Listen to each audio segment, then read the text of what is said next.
Olá pessoal, bem-vindos a mais um podcast do Dincal Instituto de Ensino. E hoje nós iremos conversar um pouquinho sobre o atrito. O atrito é essencial para que muitas coisas funcionem.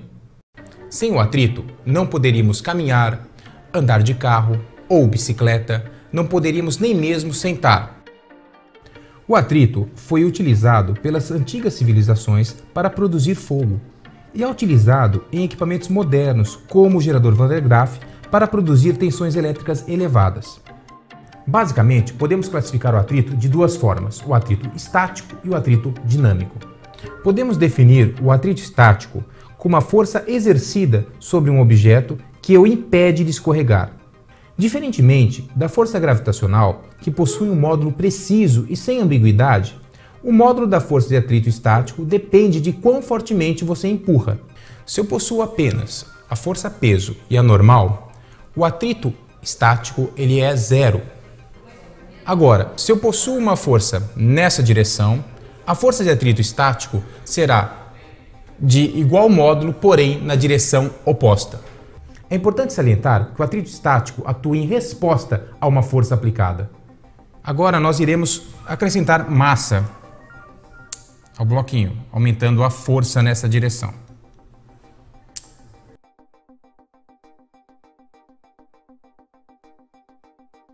Com essa quantidade de massa, nós chegamos no limiar do movimento, ou seja, no limite máximo do atrito estático.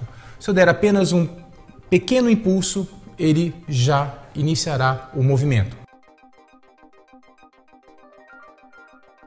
É interessante observar que o atrito dinâmico ele é menor do que o limite máximo do atrito estático.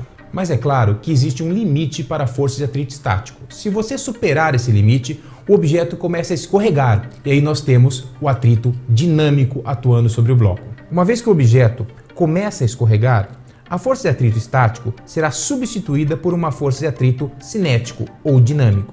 Os experimentos revelam que o atrito cinético ou dinâmico, diferentemente do estático, possui um módulo aproximadamente constante.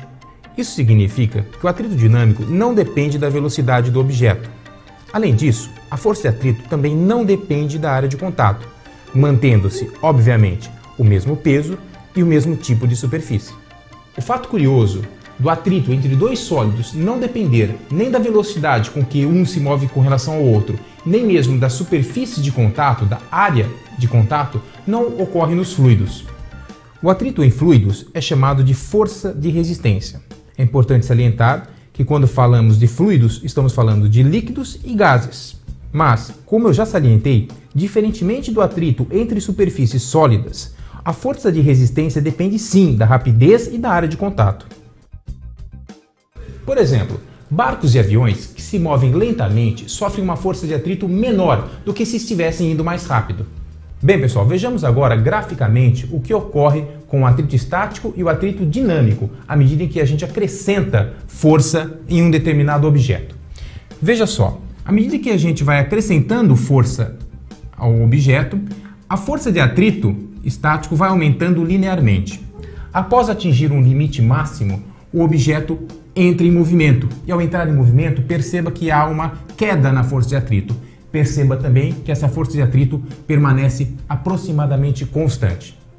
É importante agora que façamos uma pequena pausa para discutirmos a origem do atrito. Por mais lisa que uma superfície pareça, ela possui sempre muitas irregularidades. Observem só, esse pedaço de alumínio é extremamente liso. Observado sob a luz do microscópio, vejam. Mesma coisa com a superfície de alumínio do laptop. Ou mesmo com a superfície dessa mesa. Ou mesmo com a superfície dessa madeira. Todas elas são extremamente lisas, mas como vocês podem observar, possuem inúmeras irregularidades. Quando dois objetos são colocados em contato, eles não se ajustam inteiramente um ao outro. Em vez disso, os pontos mais altos de uma superfície empurram os pontos mais altos da outra, enquanto os pontos mais baixos não estabelecem contato algum. Somente uma fração muito pequena das áreas superficiais está em contato. Nos pontos onde há contato, os átomos de cada material são aproximados e pressionados uns com os outros, ocorrendo formação de ligações moleculares entre eles. Tais ligações são a causa da força de atrito estático.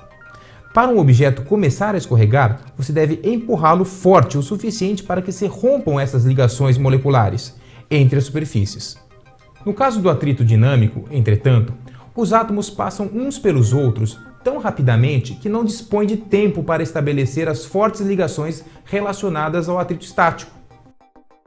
Por esse motivo, a força de atrito cinético ou dinâmico é menor que a força de atrito estático. Através da análise microscópica do atrito, podemos observar por que a força de atrito é proporcional à força normal, ou seja, a força de contato. Vejamos. Se nós temos aqui um bloco em repouso, uma mesa, à medida em que você aumenta a massa desse bloco, você também aumenta a força de contato. Ou seja, as conexões moleculares serão mais intensas ou em número maior. Nessa situação, se quisermos aumentar o atrito, basta aumentar o peso do objeto, pois assim estaremos aumentando a sua força de contato. Vamos definir agora algo fundamental para o estudo do atrito: o coeficiente de atrito estático e o coeficiente de atrito dinâmico. O coeficiente de atrito estático é a relação entre a força de atrito estática e a força de contato, a normal. O coeficiente de atrito dinâmico, por sua vez, é a relação entre a força de atrito dinâmico e a intensidade de força de contato, a força normal. Tanto o coeficiente de atrito estático quanto o coeficiente de atrito dinâmico são duas grandezas adimensionais, pois são razões entre duas forças.